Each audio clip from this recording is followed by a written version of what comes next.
in the mid 1980s, I was working in Mumbai with an advertising company, and very often I had to go for meetings at Nariman Point. You know, the tall buildings, often meetings would be on the 15th and 16th floor.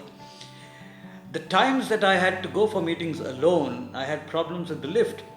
I would get into the lift and would really not know what button to press. And if I pressed the correct button, I was not sure whether I was getting off at the right floor, because the indicators of the lift were on top of the door, and even if the door opened, there were no indicators outside. I had to often get out and ask somebody, "Is this the 16th floor?" And then a few years later, I happened to visit a hotel in Gurgaon, and pleasantly, when I got into the lift, and when the door closed, it says door closing, and then I was going to the 7th floor. So when the 7th floor arrived, the lift said 7th floor. So I was very excited with this technology, and I asked the marketing manager of the hotel as to what this was about, and he said that this was a built-in feature that came with the lift. So I was very excited, and a couple of years later I revisited this hotel, and I was rather disappointed when I found that the lift wasn't talking anymore. And the lift closed, and I got off at the floor, and I asked the marketing manager, who was the same person, as to what happened to the talking feature.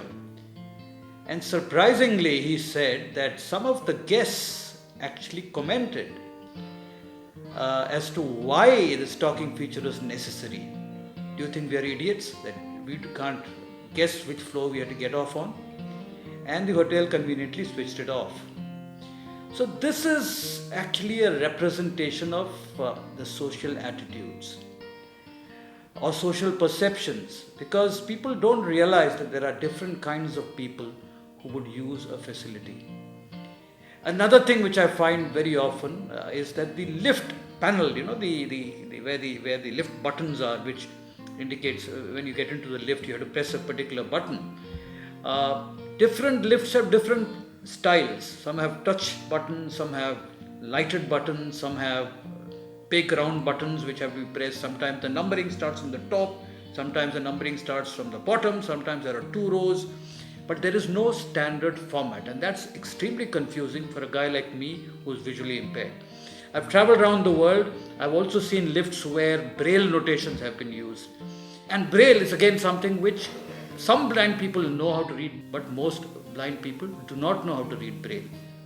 So braille is also not a great idea. What actually is required is the talking feature, standardized panels.